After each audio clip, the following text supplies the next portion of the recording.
জমিনের ওপরে পড়ে গিয়েছে বাবা। চটপট চটপট করে আমার আবু বকর আমাকে মেরে ফেললো রে, আমার আবু বকর আমাকে মেরে ফেললো রে, বাঁচাও, কে আছো আমাকে বাঁচাও বাবা। আল্লাহ নবীর বড় খলিফা হযরত আবু বকর নিজে বাপের দিকে একবারও চেয়ে তাকালেন না।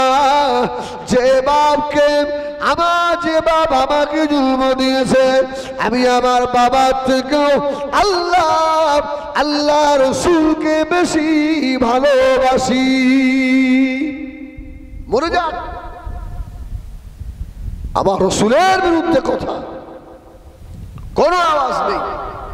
আল্লাহু আকবার বলেন, আল্লাহু আকবার। সাইডে যারা লোক ছিল ওরা আবু বকরের বাপের কাছে ছুটে গেছে। কে মারলো রে তোমাকে, কে মেরেছে গো? বলছে বাবা আমার আবু বকর আমাকে মেরেছে। এমন জায়গায় মারলো, মুখ আর নাক সোজাসুজি। হ্যাঁ আবু বকর, তোর বাপের অবস্থা। আবু বকর বলছে মরে যা, ওর দিকে তাকাবো না।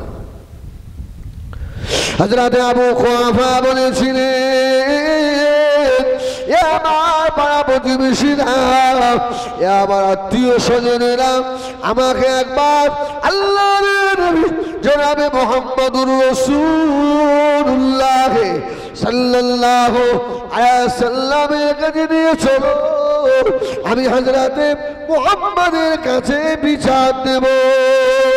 বলুন সুবহানাল্লাহ। হযরত আবু কুহাফাকে কয়েকজন ধরে নিয়ে আল্লাহ নবীর দরবারে নিয়ে গিয়ে হাজির করা হয়েছে। কি হলো বাবা, এতবার কে মারল রে বাবা? হযরত আবু কুহাফা বলেছিল, ও বাবা মুহাম্মদ শুনে রেখে দাও, আমার আবু বকর ভালো ছিল, তোমার কাছে এসে আমার আবু বকর এমন শিক্ষা পেয়েছে, দেখো না আমার বেটা আমাকে মেরে রক্তাক্ত করে ফেললো। রসুল বলছে আবু বকর মারলো? রসুল বললেন, এ সাহাবী আমার আবু বকরকে ডাকো। বাবার গায়ে হাত তোলা যায়? যাদের সম্মুখে, যাদের কথার আওয়াজের ওপরে যেন কথার আওয়াজ না যায়, এমন সন্তান হওয়া দরকার। আবু বকর মারল, রাসূলুল্লাহ ডাক করেছে তো আবু বকর তো মুস্তাফার গোলাম, ছুটে চলে এসছে, আসসালামু আলাইকা ইয়া রাসূলুল্লাহ। হুজুর কি বলছেন? বলে, আরে বাবা রে, তোমার বাপকে তুমি এমন মারলে কেন? বললো, ইয়া রাসূলুল্লাহ ও এখনো বেঁচে আছে। সুবহানাল্লাহ বলেন, সুবহানাল্লাহ বলেন। দেখেন শেষ ফিনিশিং ভালো আসবে। আরে কেন মেরেছ? হযরত আবু বকর জঞ্জাল করে কাঁদতে লাগলেন, ইয়া রাসূলুল্লাহ, ইয়া হাবিবাল্লাহ, যেদিনে আপনার হাত ধরেছি, কলমা বলেছি, কলমা লা ইলাহা ইল্লাল্লাহ, লা ইলাহা ইল্লাল্লাহ, লা ইলাহা ইল্লাল্লাহ মুহাম্মাদুর রাসূলুল্লাহ, ইয়া রাসূলুল্লাহ, ইয়া হাবিবাল্লাহ, ওই দিন থেকে আপনাকে এত ভালোবাসি, আমার বাবার থেকেও বেশি, আমার মায়ের থেকেও বেশি, ইয়া রাসূলুল্লাহ, ইয়া হাবিবাল্লাহ, আমার বিবি বাচ্চার থেকেও বেশি, ইহা থেকে আবু বকরের জীবন অপেক্ষা আমার মা নবীকে আমি যে বেশি মহব্বত করি। ইয়া রাসূলুল্লাহ, আপনার মহব্বত ভালোবাসার উপরে আর কারোর মহব্বত ভালোবাসা হয় না। আরে বাবা, তোমার বাবাকে মারলে কেন? আব্বাকে এতজন মানুষ কেন? ইয়া রাসূলুল্লাহ, ইয়া হাবিবাল্লাহ, আমার বাপ যদি আমাকে মেরে মেরে ফেলতো, আমি আবু বকর কথা বলতাম না, আমার বাপ যদি আমাকে রক্তাক্ত করে ফেলতো, আমি আবু বকর জানি ও কুল্লামা কওলান কারীমা, আমি কোনো কথা বলতাম না। ইয়া রাসূলুল্লাহ, ইয়া হাবিবাল্লাহ, আমার আব্বা আমি আবু বকরের সম্মুখে আমার মানা নবীকে গালি দিয়েছে, আর আমি সইতে পারি না। যদি বলুন সুবহানাল্লাহ। আরে রাসূলুল্লাহ বসে আছে,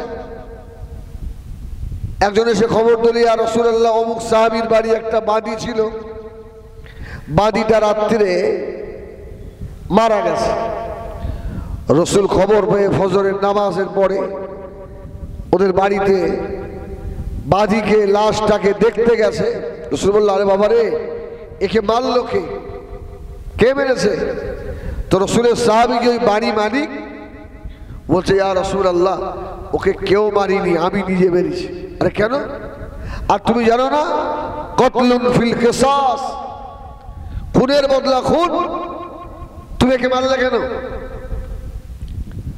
সাহাবা বলল, ইয়া রাসূলুল্লাহ, এখন যদি একে মারার পরিবর্তে যদি আমাকে খুনও করে দেন, আমাকে মেরেও দেন, আমার যারা পরিমাণ দুঃখ হবে না। আমার রাসূল বলল, বাবারে মারলে কেন সেটা তো বলবে। বলছে, ইয়া রাসূলুল্লাহ, ওর এত বড় স্পর্ধা, আমি ওর জিভটাকে ছিঁড়ে ফেলতাম, ও আমার সম্মুখে আমার দয়ার নবীকে গালি দিয়েছে, হ্যাঁ, এই জন্য আমি সহ্য করতে পারিনি, আমি ওকে শেষ করে দিয়েছি। আল্লাহু আকবার। রসুল বলল, আবু ভাই আমার সাহাবী, এটা ঠিকই আছে, যদি কেউ রসুলের বিরোধিতা করে এর সাজা হলো ওকে দুনিয়া থেকে মিটিয়ে দেওয়া। হযরত আবু বকর সিদ্দিক রাদিয়াল্লাহু তাআলা বললেন, ইয়া রাসূলুল্লাহ, আমার বাপ আবু কুয়াফা, নিঃসন্দেহে আমার বাপ, যার মুখের ওপরে কথা বলা যায় না, কিন্তু আমি তো আমার ঈমান বাপের থেকেও রাসূলুল্লাহকে বেশি ভালোবাসা লাগবে না, লাগবে না? قال رسول الله صلى الله عليه وسلم لا يؤمن أحدكم حتى أكون أحب إليه من والده وولده والناس أجمعين। জোরে বলুন সুবহানাল্লাহ। রাসূল বললেন, লা ইউমিনু, অতক্ষণ পরিকৃত মুমিন হতে পারবে না, হাত্তা আকুনা আহাব্বা ইলাইহি মিন ওয়ালিদিহি ওয়া ওয়ালাদিহি ওয়ান নাস আজমাইন, ছেলে মেয়ে বিবি বাচ্চা ইয়া তাকে নিজের জীবন অপেক্ষা যতক্ষণ মুস্তাফাকে বেশি ভালো না বাসতে পারছো। জোরে বলুন সুবহানাল্লাহ। আমার ভাইজানেরা, সোনা মানিকেরা, আল্লাহ নবীর চাচাতো ভাই, আল্লাহ নবীর কলিজা সাহাবী শেরে খোদা হযরত আলী রাদিয়াল্লাহু তাআলা আনহু বসে রয়েছেন। হযরত আলী দুটো বেটা, হযরত ইমাম হাসান, হযরত ইমাম হুসাইন আব্বাজান হযরত আলীর কাছে গিয়ে হাজির হলেন। আব্বা, একটা কথা জিজ্ঞাসা করি। তো হযরত আলী বললেন, বাবা কি কথা বলো? বলছে, আব্বা আপনি আমার আম্মাজানকে কেমন ভালোবাসেন? বলছে, তোমার আব্বাকে ভালোবাসি। আচ্ছা, আমরা তো দুই ভাই, আমাদের কেমন ভালোবাসেন? বলছে, তোমাদেরও ভালোবাসি বাবা। আচ্ছা, আপনি আমার নানা মুহাম্মদুর রাসূলুল্লাহকে কেমন ভালোবাসেন? যদি বলুন সুবহানাল্লাহ, সুবহানাল্লাহ। ইমাম হাসান আব্বা আলী রাদিয়াল্লাহু তাআলা বলছেন, আমার আব্বা জান, আপনি শুনে রাখুন, আপনি আমার নবীকে কেমন নানা জান মুহাম্মদুর রাসূলুল্লাহ সাল্লাল্লাহু আলাইহি ওয়াসাল্লামকে কেমন ভালোবাসেন? হযরত আলী জবাব দিয়েছিল, ও ইমাম হাসান, বাবা ইমাম হুসাইন, তোমার আম্মা ফাতেমা থেকেও, তোমাদের দুই ভাইয়ের থেকেও আমি আলী আমার জীবন অপেক্ষা আমার মা নবীকে আমি যে বেশি ভালোবাসি। জোরে বলুন সুবহানাল্লাহ। ইমাম হাসান হোসেন বলছে, না না ভাই আব্বু,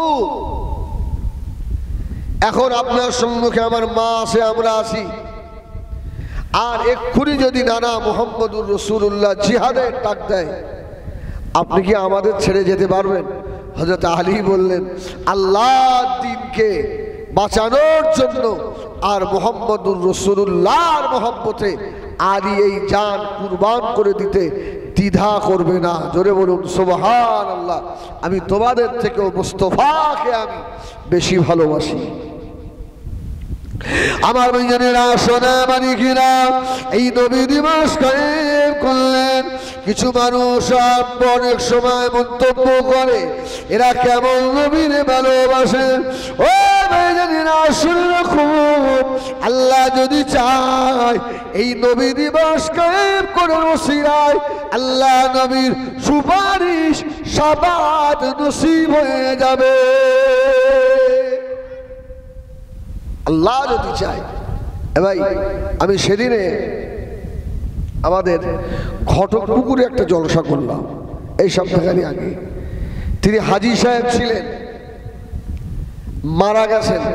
তো নবী দিবস করার জন্য ছেলেদের কাছে 1 বিঘে জমি দিয়ে গেছে, যে এই জমিটার যা ইনকাম হবে বৎসরে একটা বার আমার নবীর নামে ইসালে সব করবি। জোরে বলুন সুবহানাল্লাহ, সুবহানাল্লাহ। 1 বিঘা জমি দিয়ে গেছে। নবী আমার দয়া নবী দিন দুনিয়া বাদশা গেল্লা এত বড় নিয়ামত করলেন। ও ভাইজানেরা, আজকে বাড়ির এই মাহফিল মিলাদুল নবী আমি শুনলাম প্রত্যেক বছরে হয়, হয়তো নাকি আল্লাহ যতদিন আপনাদের রাখে ছোট করে হলেও নবী দিবস ছাড়বেন না। ছাড়বেন নাকি? একদম না। কে কি কোন মৌলভী সাহেব কি ফতোয়া দিয়েছে দেখার দরকার নেই। কেন এই মাহফিল যদি খালেস অন্তরে হয়, এটা বিশ্বাস রাখেন আমার রাসূল পাক মদিনা রওজায়ে আতহার থেকে এই মাহফিল রাসূলুল্লাহ দেখার ক্ষমতা রাখে। সুবহানাল্লাহ বলেন। আমার ভাইজানেরা, সোনা মানিকেরা, নবী আমার দিন দুনিয়া বাদশাহ হাবিবুল্লাহ জনাবে মুহাম্মদুর রাসূলুল্লাহ সাল্লাল্লাহু আলাইহি ওয়াসাল্লামকে আল্লাহ এত বড় নিয়ামত করেছিলেন। অন্য নবীরা আশা করেছিল আল্লাহ নবী না করে যদি আখিরি নবী উম্মত করতেন, ঠিক কিনা? আরে শুধু এই আশা নয়, আমি যেটা বললাম এটা তো সকলে শুনে শুনে কান ভোতা হয়ে গেছে, মুখস্থ হয়ে গেছে। শুধু তাই নয়, নবীরা আশা করেছে আমরা যখন আখিরি নবীর উম্মত হতে পারছি না, তবে আমাদের লাশগুলোকে নিয়ে আমরা মারা যাওয়ার পরে মক্কা শরীফে দাফন করে দিবি। জোরে বলুন সুবহানাল্লাহ। মক্কা শরীফের কোন জায়গা? মাতাবের ভিতরে। মাতাবের ভিতরে যেখানে হাজী সাহেবরা তওয়াফ করে, ওটাকে মাতাব বলা হয়। ওই মাতাবের ভিতরে আখিরি নবী আমাদের উপর দিয়ে তওয়াফ করে করে যাবে। উম্মত তো হতে পারিনি, অন্তত উম্মতরা যদি আখিরি নবীর উম্মতরা যদি হেঁটে যায় তাহলেও আমরা ধন্য হব। জোরে বলুন সুবহানাল্লাহ, আল্লাহু আকবার। তাহলে আমার আপনার নসিব কত বড়। আমার ভাইজানেরা, সোনা মানিকেরা, আল্লাহর খলিল হযরত ইব্রাহিম আলাইহিস সালামের আশা দেখে আল্লাহ জাজিরাতুল আরব মক্কা ভূমিতে আল্লাহ কাবা ঘর বানালেন। এই কাবা কয়েকবার নির্মাণ হয়েছে না হয়নি? নূহ আলাইহিস সালামের প্লাবনে কাবা ধ্বংস হয়ে গেছিল, নির্মাণ করা হয়েছে। বাপ মিস্ত্রি ইব্রাহিম আলাইহিস সালাম, আর জোগালে লেবার হচ্ছে তিনিও আল্লাহর নবী। জোরে বলুন সুবহানাল্লাহ। কাবা শরীফ নির্মাণ করছে। বলছে হুজুর এই ঘটনা বলছেন কেন? আরে না, এর মধ্যে মজা আছে। জোরে বলুন সুবহানাল্লাহ। তো হাজী সাহেব তো নাকি আপনি হজ করেছেন তো? আলহামদুলিল্লাহ। আমার একবার দুবার না, আল্লাহ আমাকে 4 বার নিয়ে গেছে। বলুন না আলহামদুলিল্লাহ। এখনো 1 মাস হয়নি, উমরা করে এলাম। যাই হোক, আল্লাহ মাফ করেন। তো ওই কাবা শরীফের পাশে যে মাকাম ইব্রাহিম, আত্তাখাযু মিন মাকাম ইব্রাহিম মুসাল্লা, যে পাথরটা আছে, হাজী সাহেব দেখে এসছেন, আমি খুব পরখ করে দেখেছি যে একটা পাথর একটু পায়ের ছাপটা একটু থ্যাবলানো মতো, চওড়া মতো, আর একটা সরু মতো। আমি খুব পরখ করে দেখেছি। আমি মনে মনে করলাম হয়তো ইব্রাহিম আলাইহিস সালাম একটা পায়ে একটু চাপ হয়তো বেশি দিয়েছিলেন, এই জন্য হয়তো একটু চওড়া হয়ে গেছে। আল্লাহু আকবার। আর ওই দেখেই তো লিফট আবিষ্কার হলো। যত কাবা ঘর দেওয়াল উপরে উঠছে, আমাদের ঘর করতে গেলে আমাদের মাচা করতে হয়, ভাড়া করতে হয়। আল্লাহু আকবার। তো আল্লাহর খলিল হযরত ইব্রাহিম আলাইহিস সালাতু ওয়াস সালাম, হ্যাঁ, ওই পাথরের উপরে দাঁড়িয়ে যত দেওয়াল উপরে উঠছে ওই লিফটের মতো পাথরটা উপরে উঠছে। জোরে বলুন সুবহানাল্লাহ। আত্তাখাযু মিন মাকাম ইব্রাহিম মুসাল্লা, ওটা ইব্রাহিম আলাইহিস সালামের জায়গা। এই জন্য হাজিরা তওয়াফ করেই ওয়াজিবুত তওয়াফের নামাজ মাকাম ইব্রাহিমের পিছনে পড়তে হয়। সুবহানাল্লাহ বলেন। বাপ আল্লাহ নবী হযরত ইব্রাহিম আলাইহিস সালাম, ছেলে আল্লাহ নবী ইসমাঈল জবিহুল্লাহ আলাইহিস সালাম, দুইজন নবী কাবা নির্মাণ হচ্ছে। ভাই, ইব্রাহিম আলাইহিস সালামের বিবি ছিল কটা? দুটো। আম্মা জান হযরত সারা আলাইহিস সালাম, আম্মা জান হযরত হাজরা আলাইহিস সালাম।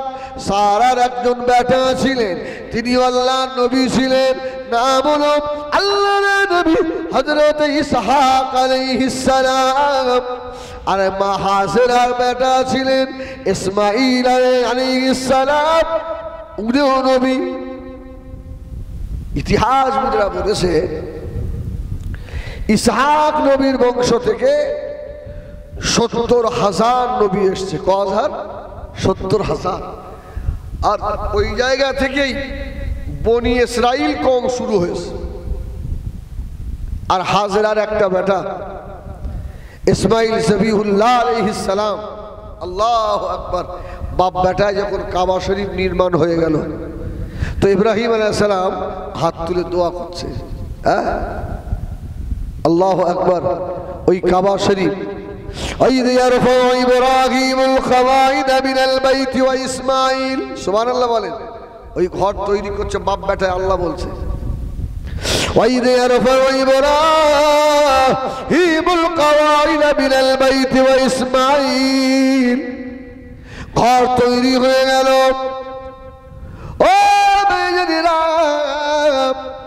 আল্লাহর নবী হযরত ইব্রাহিম আলাইহিস সালাম আল্লাহ দরবারে হাত তুলে দিয়েছে, আল্লাহ এই ঘর আপনার কাবা তৈরি হয়ে গেল, এর বিনিময়ে আমি টাকা পয়সা চাই না। আল্লাহ রাব্বুল আলামিন, আল্লাহ পাক একটা দোয়া চাই আমি, আমার এই কাবার বিনিময়ে কাবা তৈরি করার জন্য আপনি আমার বংশে এমন একজন নবী পাঠান, তিনি যেন নবীদের সরদার হয়।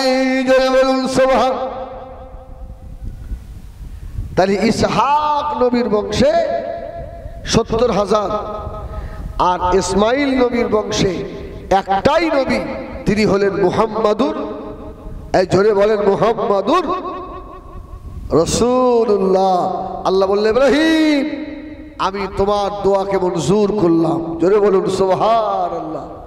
অনেক কষ্ট করে কাবা তৈরি করেছে, দোয়া কবুল হয়ে গেল। হযরত ইব্রাহিম আলাইহিস সালাম আনন্দে বলেছিলেন, ও বলেন আল্লাহ, আমি ইব্রাহিম ধন্য ময়দানে মাশরে, আমি ইব্রাহিম আল্লাহকে বলবো, আল্লাহ আমি ইব্রাহিম খলিলুল্লাহ আখিরি জামানার নবীর দাদু। জোরে বলুন সুবহানাল্লাহ। আখিরি নবীর দাদু আমি যে ধন্য। জোরে বলুন সুবহানাল্লাহ, সুবহানাল্লাহ, আল্লাহু আকবার। শুধু নবীরা আশা করেনি, হ্যাঁ, ইব্রাহিম নবীর মতো একজন জালিলুল কদর নবী, সে বলছে আমিও ধন্য। আরে অবাক হবেন শুনলে, আমার নবী সব নবীদের ভিতরেই ছিল। সুবহানাল্লাহ বলেন। আমার নবী সকলের শেষে এসেছেন তো, কিন্তু আল্লাহ পাক কোরআনে বললেন হুয়াল আউয়ালু ওয়াল আখির, আমার নবী শুরু, আমার নবী শেষ। সুবহানাল্লাহ বলেন। এখন কথা হলো, নবী নবুয়াত পেয়েছিলেন কত বছর বয়সে জানা আছে? 40 না? 40? আরে বাবা না, আহলুস সুন্নাত ওয়াল জামাতের যারা আমরা, আমাদের আকীদা হলো রাসূলুল্লাহ নবুয়াত 40 বছর বয়সে জাহির হয়েছে, প্রকাশ হয়েছে, কিন্তু নবী হয়েছেন সকলের আগে। হ্যাঁ, যখন আসমান ছিল না, জমিন ছিল না, চন্দ্র ছিল না, এক কথায় কিছুই ছিল না। কুনতু নাবিয়্যা ওয়া আদামু বাইনাল মাই ওয়াত তিন। আদম নবীকেও আল্লাহ তখন বানায়নি। জোরে বলুন সুবহানাল্লাহ। আদম নবী তখনও পানি আর কাদার ভিতরে। আল্লাহ বলছে, রাসূল বলছেন, তার আগেও আল্লাহ আমাকে নবী করেছেন। জোরে বলুন সুবহানাল্লাহ। আল্লাহ আমাদেরকে আখিরি নবীর উম্মত করলেন। আমরা বড় ভাগ্যবান। ময়দানে মাশরে আল্লাহ পাক একটা দিন করবেন, মিকদারুহু 50,000 সানা, 50,000 বছর। কি দাঁড়িয়ে থাকতে হবে না? আল্লাহু আকবার। ওই মহা মুসিবতের দিনে, ওই কঠিন বিপদের দিনে বাবা আল্লাহ নবী নূহ আলাইহিস সালামকে ডাক দেবেন। এবার নবী নূহ, ভাই নূহ আলাইহিস সালাম কত বছর হায়াত পেয়েছিল? 950। 950 বছরে 70 থেকে 80টা মানুষ ঈমান নিয়ে এসছে। সুবহানাল্লাহ বলেন। আর আখিরি নবীর উম্মতের জানাজায় 400 থেকে 4000 রিওয়ায়েতে এসেছে। ইমাম আহমদ ইবনে হাম্বলের ইন্তেকালের পরে হুজুরের লাশের উপরে যখন পাখিরা এসে ডানা দিয়ে ছায়া করলো, সুবহানাল্লাহ বলেন, সুবহানাল্লাহ বলেন, হুজুরের লাশ যখন রৌদ্রে ছিল, উড়ন্ত পাখিগুলো এসে ইমাম আহমদ ইবনে হাম্বলের লাশের উপরে ছায়া করেছে। এইরা দেখে গায়ের কওমেরা হুজুরের লাশ যখন কবরস্থানের দিকে নিয়ে যাওয়া হচ্ছে, ওরা বলল, হুজুরকে নামাও, হুজুরকে নামাও। আল্লাহু আকবার। হুজুরের খাটিয়া ধরে প্রায় বহু মানুষ ঈমান নিয়ে এসেছিল। জোরে বলুন সুবহানাল্লাহ। আরে আখিরি নবীর উম্মতের খাটিয়া ধরে ঈমান নিয়ে এসেছে বহু মানুষ। আর নবী নূহ আলাইহিস সালাম 950 বছর খেদমত করে 70 থেকে 80 জন। সুবহানাল্লাহ বলে। আল্লাহ পাক ডাক দিলেন, নবী নূহ রে, তুমি কি তোমার কওমের কাছে ঠিকমতো দাওয়াত দিয়েছিলে? ইন্নী দাওয়াতু কওমি লাইলান ওয়া নাহারা ওয়া লাম ইয়াজিদহুম দুআউ ইল্লা ফিরারা। সুবহানাল্লাহ। নূহ আলাইহিস সালাম বলল, আল্লাহ আমি রাতেও দাওয়াত দিয়েছি, দিনেও দাওয়াত দিয়েছি, ওরা আমাকে মেরে রক্তাক্ত করে ফেলেছে। আমি ওদের কাছে আবার কালেমা লা ইলাহা ইল্লাল্লাহ দাওয়াত আবারও নিয়ে গেছি, ওরা আমাকে আবারও মেরেছে। আল্লাহ নূহ নবীর উম্মতদেরকে ডেকেছে, এদিকে আয়, এদিকে আয়। নূহের উম্মতরা কোথায়? এসে হাজির। আচ্ছা, তোমাদের কাছে কি আমার নবী নূহ কলমার দাওয়াত নিয়ে গেছিল? ও হুজুর, কলমার দাওয়াত তো নিয়ে যাবার দূরে যাক, নূহ নবী আমাদের কাছে আসেই নেই। সারাসার মিথ্যা কথা। এবার নূহ নবী চাপে পড়ে যাবে না, যাবে না? আল্লাহ আমার উম্মতরা বলছে দাওয়াত দেওয়া দূরের কথা, আমাদের কাছেই আসেনি। নূহ নবী বলবে, আল্লাহ আমার সাক্ষী হলো মুহাম্মাদুর রাসূলুল্লাহ। সুবহানাল্লাহ বলেন, সুবহানাল্লাহ বলেন।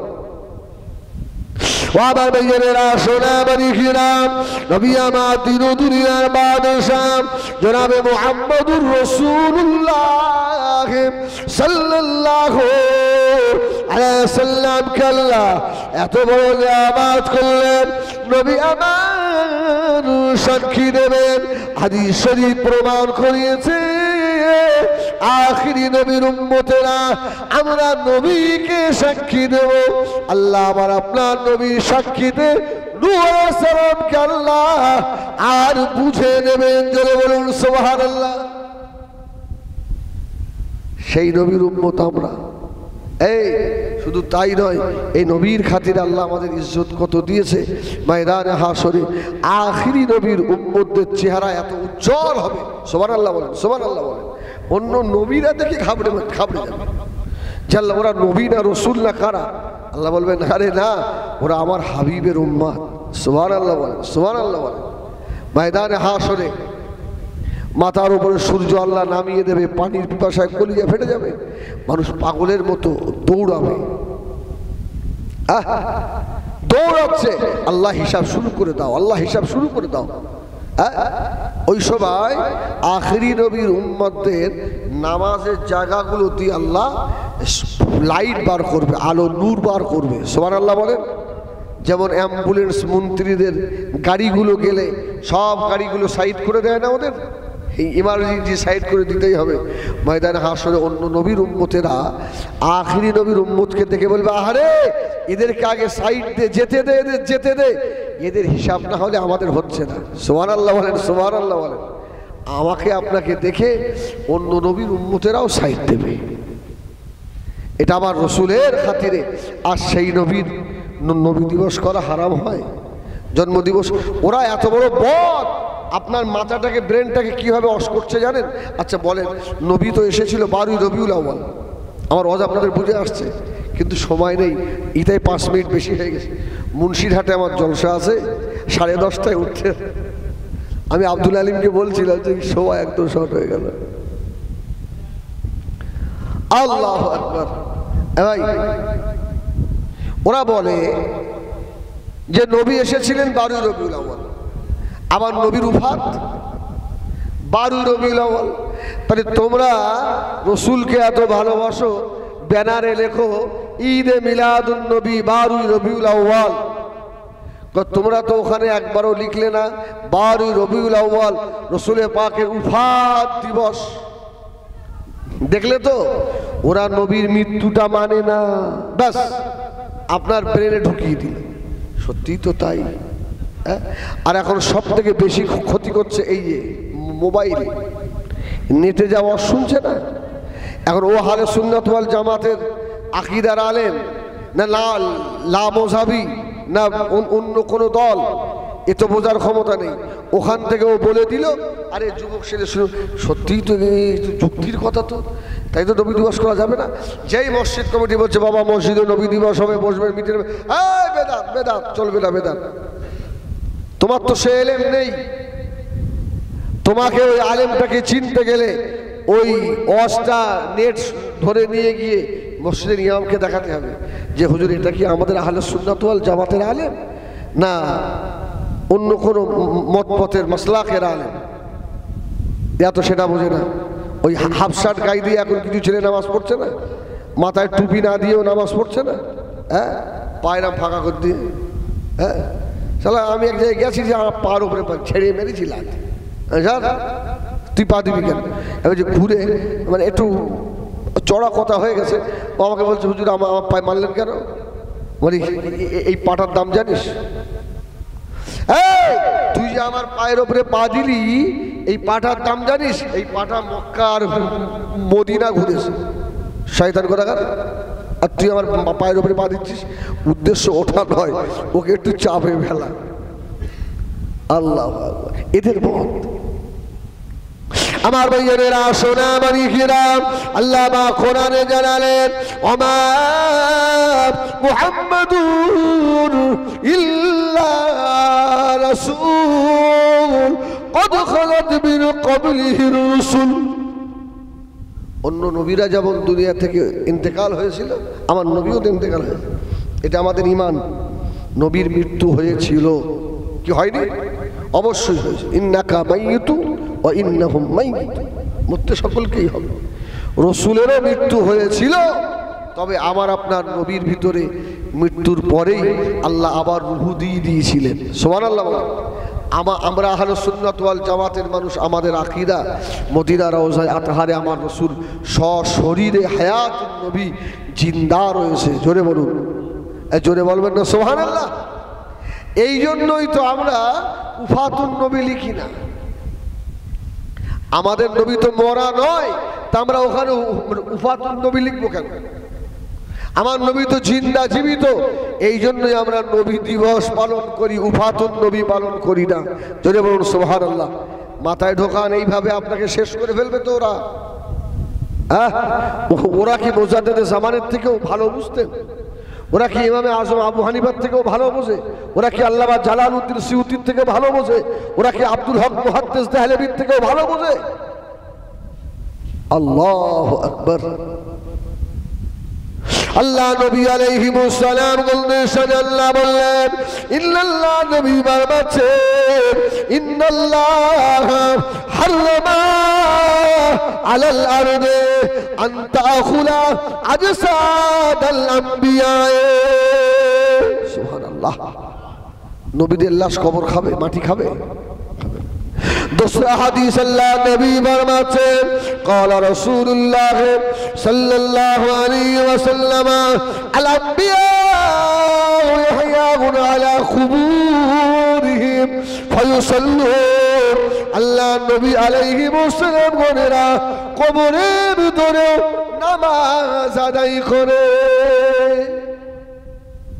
মরা মানুষ নামাজ পড়তে পারে? আরে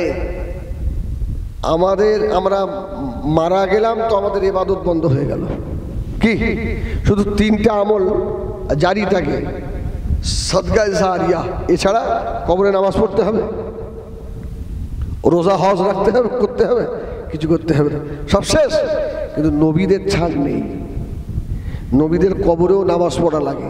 এই জন্য মেরাজের রাত্রে রাসূলুল্লাহ বললেন, আমি যাবার পথে দেখলাম মুসা নবী কবরে দাঁড়িয়ে নামাজ পড়ছে। সুবহানাল্লাহ বলেন। দোয়া করেন।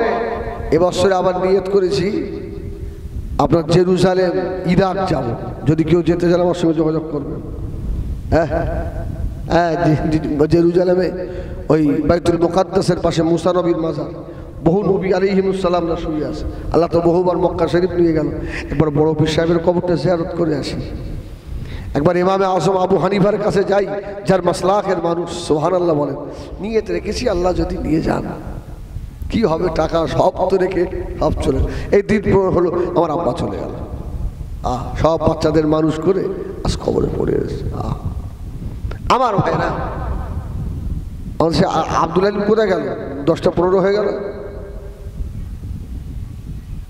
আমার ভাই, আমি বুঝতে পারছি আপনাদের আশা মিটল না, আর বক্তব্য তো শুরুই হলো না। যাই হোক, আল্লাহ যদি আবার কোনোদিন তৌফিক দেয় আবার দেখা হবে। যাই হোক, তাহলে নবী আলাইহিমুস সালাম করেনা কবরে জিন্দা জীবিত, এর হাজারো প্রমাণ আমাদের কাছে আছে। কেন আল্লাহ পাক কোরআন শরীফেও বলেছেন বাল আহইয়াউন ইনদা রাব্বিহিম ইরযাকুন। আল্লাহ ওদেরকে কবরের ভিতরেও জান্নাতি খাওয়ার খাওয়ায়। জোরে বলুন সুবহানাল্লাহ। দরুদ শরীফ। আল্লাহ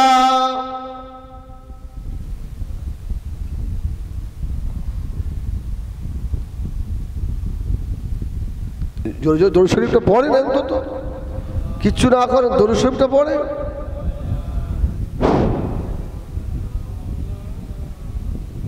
সকলে বলেন ইয়া রাসূলুল্লাহ ইয়া হাবিবাল্লাহ। বলেন ইয়া রাসূলুল্লাহ ইয়া রাসূলুল্লাহ। আমার মরণের নিদান কালে থাকিও নবীজি আমার শিহরে, দেখিব আপনাকে আপন নয়নে। ইয়া রাসূলুল্লাহ ইয়া রাসূলুল্লাহ। আল্লাহুম্মা সাল্লি আলা।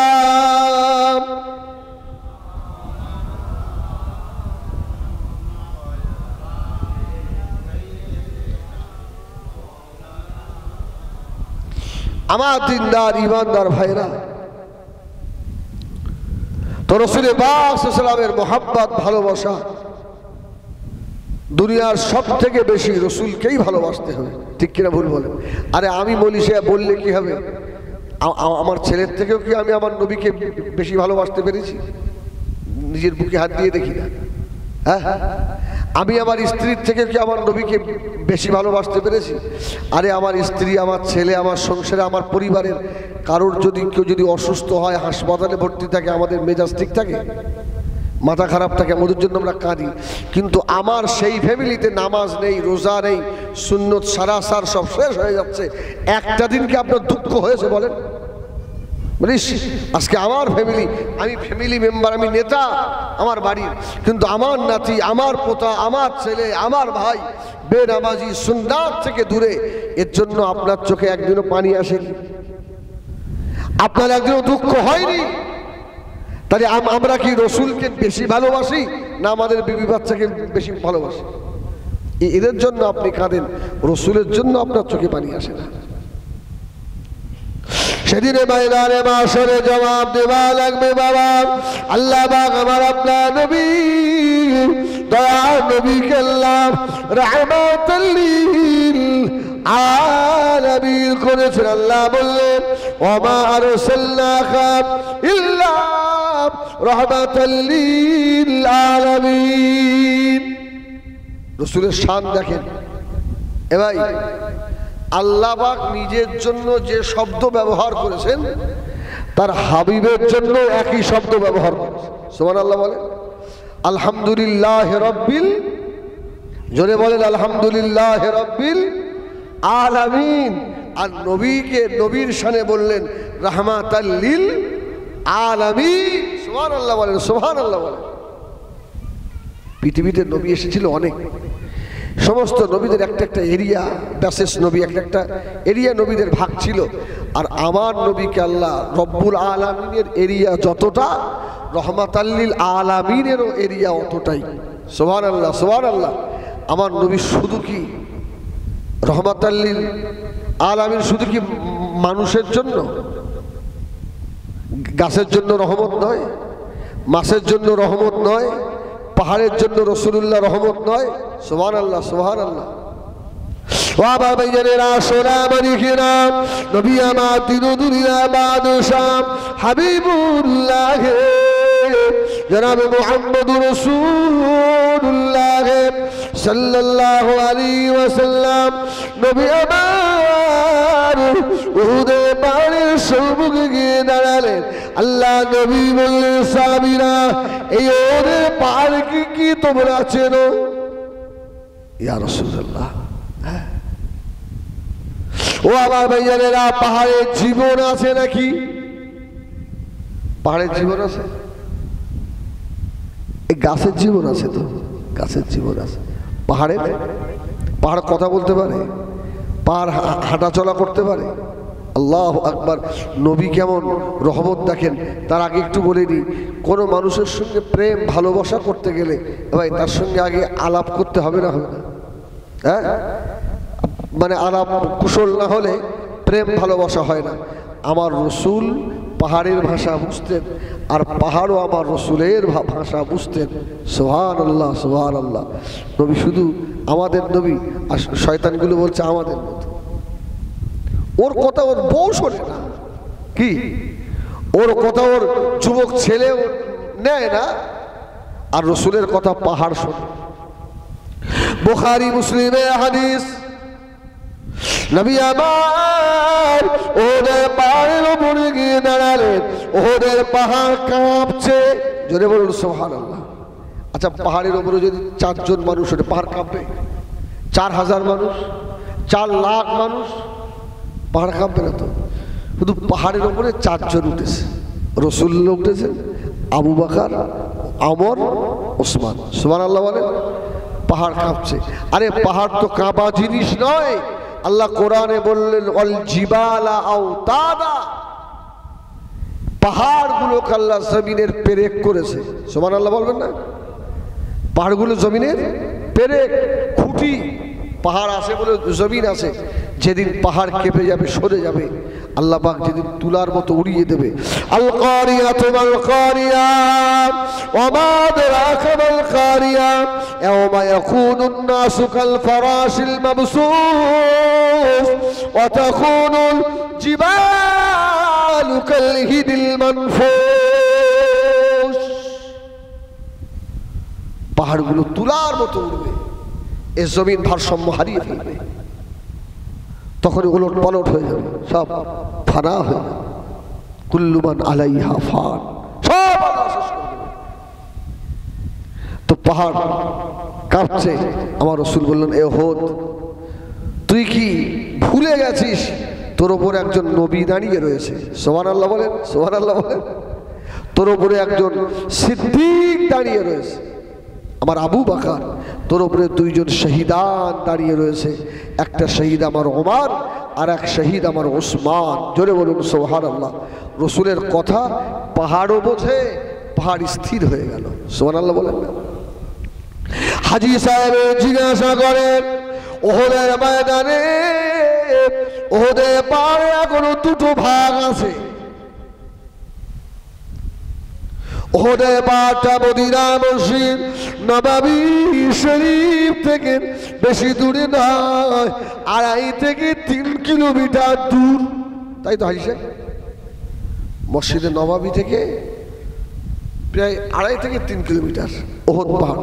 আর ওহদ পাহাড়টা ছোট না রে ভাই, অনেক বড় পাহাড়। এত সম্মানী পাহাড় এই পৃথিবীতে কয়েকটা পাহাড় আছে আল্লাহ পাক জান্নাতে দেবে, তার মধ্যে ওহদ একটা। সুবহানাল্লাহ বলেন। আল্লাহ নবী দিন দুনিয়া বাদশাকে ওহদের ময়দানে যেদিন মেরে আল্লাহ নবীর দাল্লাল মুবারক শহীদ করে দিয়েছিল রে, নবী আবার কষ্ট পাচ্ছিলেন। ওহদের পাহাড় দুটো ভাগ হয়ে গেল, এখনো ভাগ আছে বাবা, গ্রিল দিয়ে ঘেরা দিয়ে দেওয়া আছে। ওদের পার কথা বলেছিল, ইয়া রাসূলুল্লাহ, ইয়া হাবিবাল্লাহ, হুজুর একবার আপনি বলুন এদেরকে শেষ করে ফেলি। আল্লাহ নবী বলেছিল, আমি যে রহমতের নবী, জোরে বলুন সুবহানাল্লাহ। না, আমি যে রহমাতাল লিল আলামিন। আমার ভাইজানেরা, সোনামানিকেরা, শুধু কি বড় পাথর নবীকে চেনে, রাস্তার ধারে নুড়ি পাথর গুলো কি চেনে না? ডুবে মানুষ আমার নবীকে চিনতে ভুল করলেও পাহাড়ের পাথরেরা ভুল করে না। জোরে বলুন সুবহানাল্লাহ। হাদিস শরীফ এসেছে, হযরত আলী রাদিয়াল্লাহু তাআলা গভীর রাত্রে রসুল বললেন, আলী চলো একটু সবাই একটু ঘুরে আসি চলো। তো আলীকে নিয়ে রসুল্লাহ ঘুরতে যাচ্ছেন। তো আলী বলছেন, আমার রসুল সম্মুখে, আমি আমার রসুলের পিছনে আছি। তো যাচ্ছি, তো রাস্তার দুই দিকে রসুল একবার ডাইনে একবার বামে, একবার ডাইনে একবার বামে তাকাচ্ছে আর বলছে, ওয়ালাইকুম আসসালাম, ওয়ালাইকুম আসসালাম, ওয়ালাইকুম আসসালাম। তো আলী বললেন, ইয়া রাসূলুল্লাহ, একজন মানুষ নেই রাস্তায়, আর আপনি কার সালামের জবাব দিচ্ছিলেন? জোরে বলবেন না সুবহানাল্লাহ। রাসূল বলল, আলী, আল্লাহকে শুধু আমাকে মানুষের নবী করেছে, রাস্তার ধারে এসব পাথরগুলো গাছগুলো আমি রহমাতাল লিল আলামিনকে সালাম দিচ্ছিল। জোরে বলুন সুবহানাল্লাহ। আমি ওদের সালামের জবাব দিচ্ছিলাম। সুবহানাল্লাহ, সুবহানাল্লাহ। দোসরা হাদিস, আলী বলল, রসুল্লাহ মক্কা থেকে মদিনায় গেলেন। মদিনায় যাওয়ার পরে রসুল একদিন বললেন, আলী শোনো আলী, যে পাথরগুলো সেই রাত্রে বার হয়েছিলাম দুজনে, যে পাথরগুলো আমাকে সালাম দিয়েছিল, ওই পাথরগুলোকে আমি মুহাম্মদ এখনো চিনি। জোরে বলবেন না সুবহানাল্লাহ। ওই পাথরগুলো আমি মুহাম্মদুর রাসূলুল্লাহ এখনো চিনি, এবং মদিনার রওজা থেকে ওই পাথরগুলো আমি এখনো দেখতে পাই। সুবহানাল্লাহ বলেন, সুবহানাল্লাহ বলেন। মক্কা থেকে মদিনা 350 থেকে প্রায় 400 কিলোমিটার, একটু কম বেশি হতে পারে, সঠিক মাপ নেই তো আমরা বলতে পারবো না। রসুল যদি মদিনা থেকে মক্কার সেই কতদিন আগে সালাম দেওয়া পাথরগুলোকে রসুল দেখে, আরে ওই নবী তো মদিনা রওজা থেকে, আপনাদের এই গ্রামটার নাম কি? হ্যাঁ, বসন্তপুর আলতাড়া। এই বসন্তপুর আলতাড়া উম্মতদেরকেও রাসূলুল্লাহ দেখার ক্ষমতা রাখেন। জোরে বলুন সুবহানাল্লাহ। এটা বিশ্বাস রাখেন। রাসূল বলেছিলেন, তাম পৃথিবীটাকে আল্লাহ আমার হাতের তালুর ভিতরে দিয়ে দিয়েছে। সুবহানাল্লাহ বলেন। আরে যদি কারোর হাতের তালুতে কিছু জিনিস রাখা হয়, চোখ খুললে দেখতে পাবে না? পাবে না। চোখ খুললে বেশাক দেখতে পাবে, আর আমার রাসূলুল্লাহ দেখতে পায় না। আমার ভাইয়েরা সোনা মালিকেরা, আল্লাহ নবীর উপরে বেশি বেশি দরুদ পড়বেন, কেননা হাদিস শরীফে এসেছে উম্মাত উম্মতীদের প্রত্যেক দিনের আমল আল্লাহর ফেরেশতারা আল্লাহর নবীর কাছে পৌঁছে দেন। আপনার আমার প্রত্যেক দিনের আমল আল্লাহ রসুলের কাছে পৌঁছায়। যদি করে উম্মত 200 বার 500 বার দরুদ পড়ে, এটাও আমার রসুলের কাছে যায়, বায়োডাটা আমার রসুলের দরবারে পৌঁছে দেওয়া হয়। জোরে বলুন সুবহানাল্লাহ। আমার রসুল খুশি হন। দরুদ শরীফ আল্লাহুম্মা সাল্লি আলা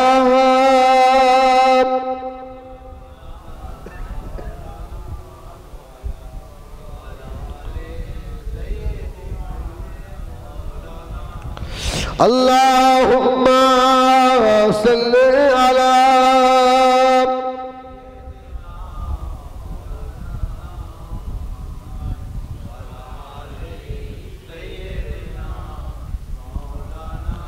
মোরা রসুল নামের ফুল এনেছি, গাঁথবি মালাকে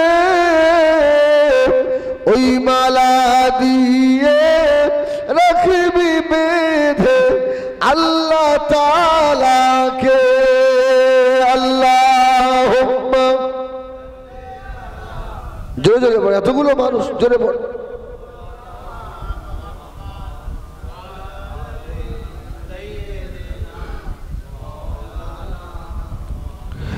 ঈসা নবী মুসা নবী বলেন ওগো রব্বানা,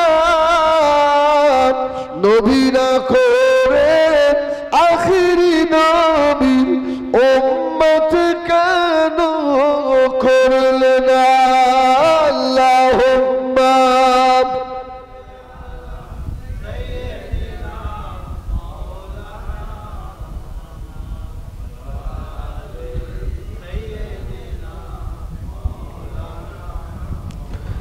আমার দিনদার ইমানদার ভাইরা, আমার সোনা মানিকেরা, এই জন্য সুন্নতের পাবন্দি হন। হ্যাঁ, শুধু দাড়ি রাখাটাই সুন্নাত এটাই মানবেন আর আরগুলো মানবেন এটা নয়। মিসওয়াক করা সুন্নাত, কুলুক ব্যবহার করা সুন্নাত, খাওয়ার আগে দস্তরখান ব্যবহার করা সুন্নাত। সুবহানাল্লাহ বলেন।